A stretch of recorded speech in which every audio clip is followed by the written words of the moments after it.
No one wants to live next to the stench of a landfill waste site, but some have no choice. Hundreds of Palestinian Bedouins in a village on Israeli-occupied land say their rights are literally being trashed by the Jewish authorities. Paula Slier has the story. From this to this. The remote hills of the West Bank are fast becoming an eyesore.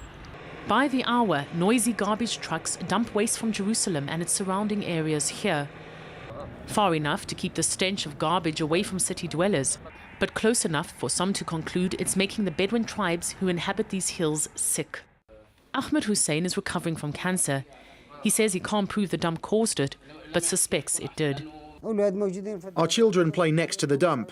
Our animals eat the nails in the garbage and later die. We always smell garbage. Day by day, the dump is getting closer to Ahmed and his family because the Israeli authorities don't want it spreading to the expanding settlements on the other side.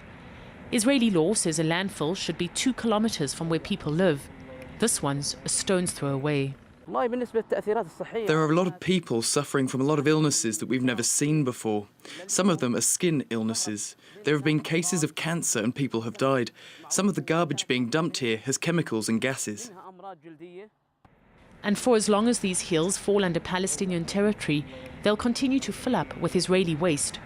These Bedouin tribes were forcibly moved here a decade ago. The once semi-nomadic herders were compensated with cash, electricity and water supplies. This is a mountain of waste that's been building for 17 years. It's convenient for the Israelis to dump their garbage here because it's not too far from Jerusalem, and this is, after all, contested, occupied land.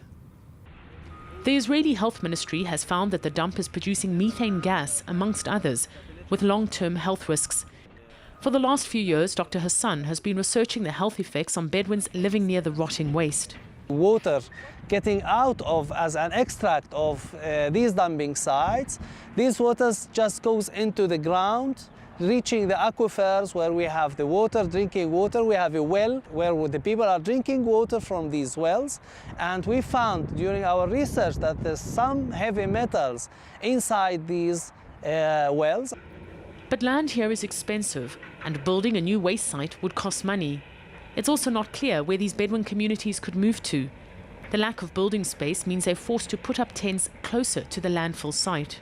It is not normal that we live in a dump. It's supposed to be far away from people, but all the time it's getting closer. It's very hard to live here. The only solution is to move this dump away from here. In its defense, the Jerusalem municipality says the site is legal, but it has until the end of this month to respond to a court order to stop dumping here. Each day, more than 1,000 tons of garbage is deposited on Ahmed's doorstep, potentially a ticking bomb for people who live on the fringes of society. Paula Slier, RT, Al Jabal village in the West Bank.